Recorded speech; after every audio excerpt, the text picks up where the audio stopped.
Hey all, welcome to Apps and Words. இன்னைக்கு நான் ஒரு ரெசிபி வீடியோ அதை எடுத்துட்டு வந்திருக்கேன். ரொம்ப குவிக்காக ஈஸியாக ஹெல்தியான ஒரு ரெசிபி, ரொம்ப யம்மியாகவும் இருக்கும். இது ஆக்சுவலி என்னோட ஓன் ரெசிபி தான். மேபி யூடியூப்லேயோ எல்லாம் இந்த மாதிரி ரெசிபி இருக்கலாம். பட் இது எனக்கு ரேண்டமாக தோணுன ஒரு ஐடியாவில் நான் செஞ்சு பார்த்துருந்தேன். ரொம்ப யம்மியாக இருந்துச்சு. அதனால் உங்கள் கூட ஷேர் பண்ணலான்னு வந்திருக்கேன்.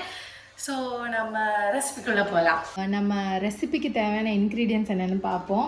ஃபஸ்ட்டு மெயின் இன்க்ரீடியன்டான பிளாக் சன்னா. பிளாக் சன்னா இந்த ஒரு கப்பில் ஒரு 3/4 கப் பிளாக் சன்னா ஒரு 4 to 5 ஹவர்ஸ் ஊற வச்சுட்டு பாயில் பண்ணி எடுத்திருக்கேன்.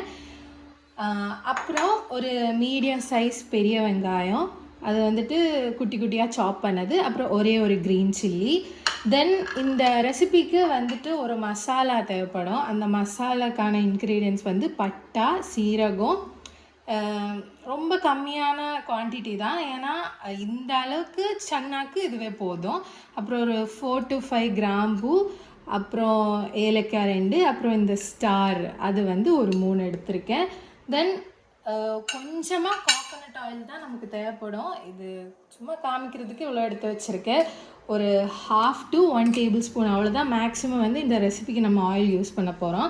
அப்புறம் பேசிக்கான இன்க்ரீடியன்ஸான சால்ட்டு அண்ட் சில்லி, அவ்வளோதான் மொத்த இன்க்ரீடியன்ஸே. ஓகே, இப்போ தான் நம்ம இந்த டிஷ்ஷுக்கான அந்த ஃபஸ்ட்டு ஸ்டெப்புக்கு போக போகிறோம். இந்த பிளாக் சன்னா, பாயில் பண்ண பிளாக் சன்னா மிக்சியில் போட்டு கொஞ்சம் அரைக்கணும். ரொம்ப அரைக்கக்கூடாது. ஸோ கொஞ்சம் குறைன்னு அரைச்சி எடுப்போம்.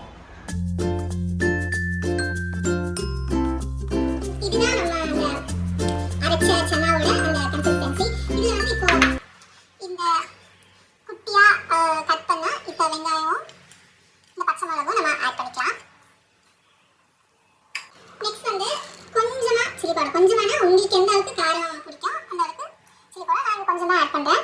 அப்புறம் ஒரு 1/4 டீஸ்பூன் இந்த அளவுக்கு டர்மரிக் பவுடர்.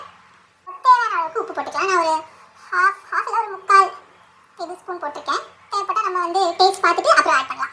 நெக்ஸ்ட் இந்த மசாலாஸை நம்ம அரைக்க போகிறோம். இதை அரைச்சிட்டு நம்ம இதில் ஆட் பண்ணணும். மசாலா பவுடர் பண்ணி எடுத்துருக்கோம். இது ஒரு அப்ராக்சிமேட்டாக ஒரு டேபிள் ஸ்பூன் வரும். இந்த அளவுக்கு போதும் நமக்கு இல்லை மசாலா. ஏன்னா இது கொஞ்சம் ஹெல்தியான ரெசிபி. அதனால் கொஞ்சம் அளவாக தான் போடணும். நம்ம கையால் நல்லா பிசைஞ்சு ஒரு கட்லெட் ஷேப்பில் கொண்டு வரணும்.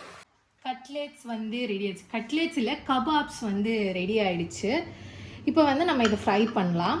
நான் ஒரு நான்ஸ்டிக் பேன் தான் யூஸ் பண்ணுறேன். நம்ம ஒரே ஒரு டேபிள் ஸ்பூன் ஆயில் ஊற்ற போகிறோம். ஒரே ஒரு டேபிள் ஸ்பூன் தான்.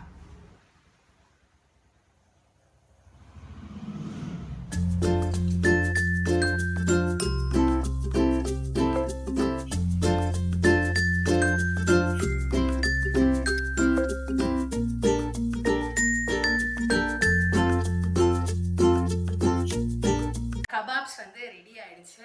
ஆல்ரெடி குக் பண்ண சன்னால பண்ணுறதுனால குக்கிங் டைம் ரொம்ப கம்மி தான். ஒரு 5 மினிட்ஸ்லேயே நம்ம இதை பண்ணி எடுக்கலாம்.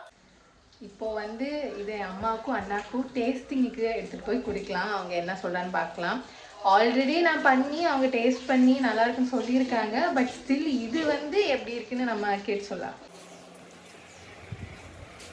ஹாய், இந்த டேஸ்ட் எதுக்கு எங்கே நம்ம வரணும்.